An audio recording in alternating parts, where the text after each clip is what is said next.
بندہ جب اپنے مسلمان بھائی کے لیے دعا کرنا شروع کرتا ہے، آسمان سے سپیشل ایک فرشتہ اترتا ہے، بندہ کہتا ہے اللہ فلاں کو رزق حلال فراہ دے، آسمان کا فرشتہ نازل ہوتا ہے اور وہ کیا کہتا ہے؟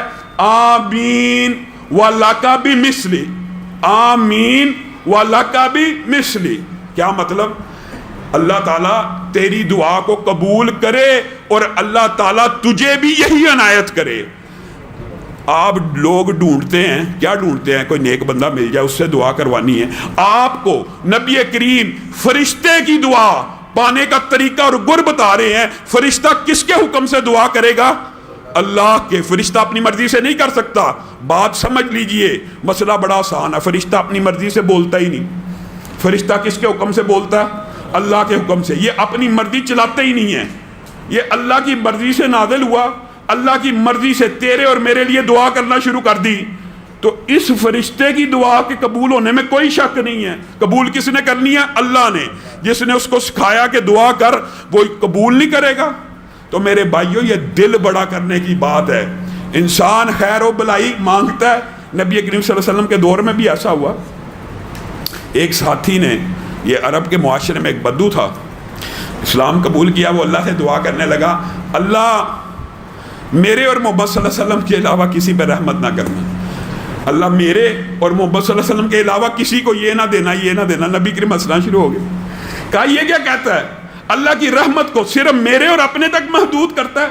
تو انسان کا یہ فطرت اور نیچر نہیں ہونی چاہیے کہ انسان رات کو اللہ کے فضل سے دعا کرنی چاہیے، اپنے لیے کرنی چاہیے، اس میں حرج کی بات نہیں ہے۔ انسان 30 منٹ 40 منٹ اگر رات کو دعا کرتا ہے تو بیچ میں 5-10 منٹ اپنے ان دوست احباب، رشتہ دار، چچا، ماموں، ماں، باپ، ہر ایک کو یاد کرے، کیونکہ وہ جو 10-15 منٹ 30 منٹ میں سے ہوں گے نا، اس کے دوران آسمان سے فرشتہ آئے گا۔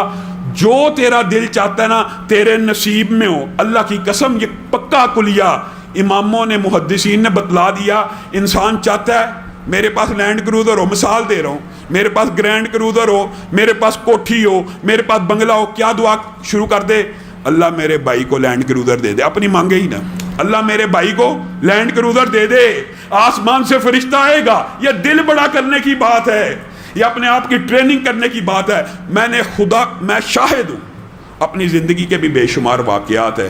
آپ لوگوں کے لیے دعا کرنے والے کو کبھی محتاج نہیں پائیں گے، کبھی محتاج نہیں پائیں گے۔ وجہ اس کے لیے تو فرشتے دعائیں کر رہے ہیں۔ تو آپ نے یہ بات بھی سمجھنی ہے کہ اس حوالے سے ایک واقعہ بھی ذہن میں آ گیا، اور یہ پرانا واقعہ نہیں، انبیاء کی دعاؤں کا تو آپ نے سنا ہوا ہے۔ نبی کہتے ہیں اللہ تعالیٰ ہم آپ سے دعا مانگ کے کبھی محروم نہیں رہے۔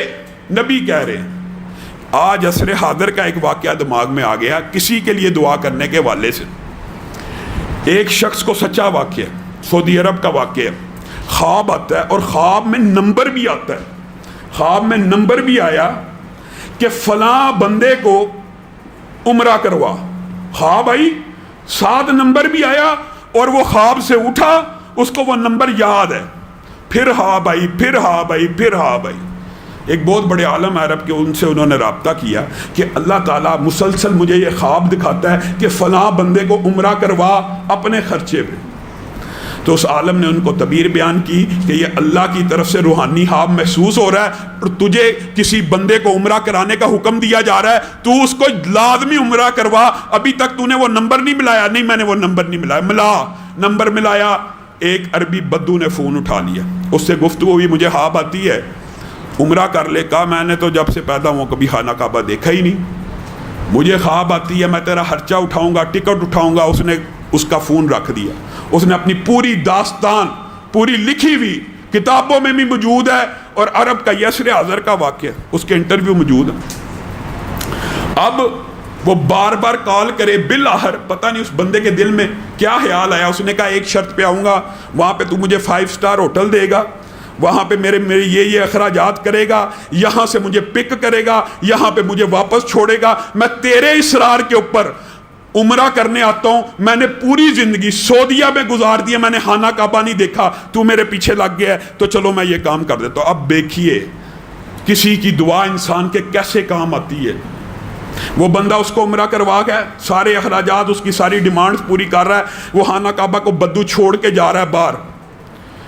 تو بندے کو کہتا ہے جو ساتھ آیا ہے, ساری عمر بیت گئی, اس گھر کا دیدار نہیں کیا, عجیب سی دل کی کیفیت ہے, مجھے 2 رکعت نماز پڑھنے دے, شاید زندگی میں کبھی دوبارہ موقع ملنا ہے, نہیں ملنا, 40-50 سال گزر گئے, میں نے نہیں دیکھا, آج دیکھا ہے, تو رب کو 2 سجدے کرنے کا دل کر رہا ہے. بندہ کہتا ہے کر لے. وہ بندہ کہتا ہے میری آنکھوں کے سامنے دوسرے سجدے میں گیا ہے, آخری رکعت کے, میں نے دیکھا سجدہ لمبا ہوتا جا رہا ہے, لمبا ہوتا جا رہا ہے, لمبا ہوتا جا رہا ہے, میں اس تک پہنچا, اس کی روح جسم سے نکل چکی ہے.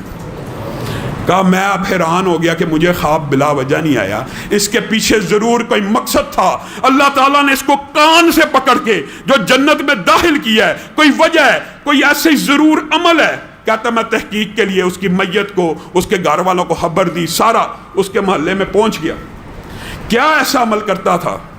اس کے بارے میں کہتا مجھے نیگیٹو رپورٹیں ملی, نمازی سستی کا شکار تھا, کبھی جمعہ پڑھا, عید پڑھی, بالکل نارمل آدمی, سگریٹ نوش وغیرہ وغیرہ.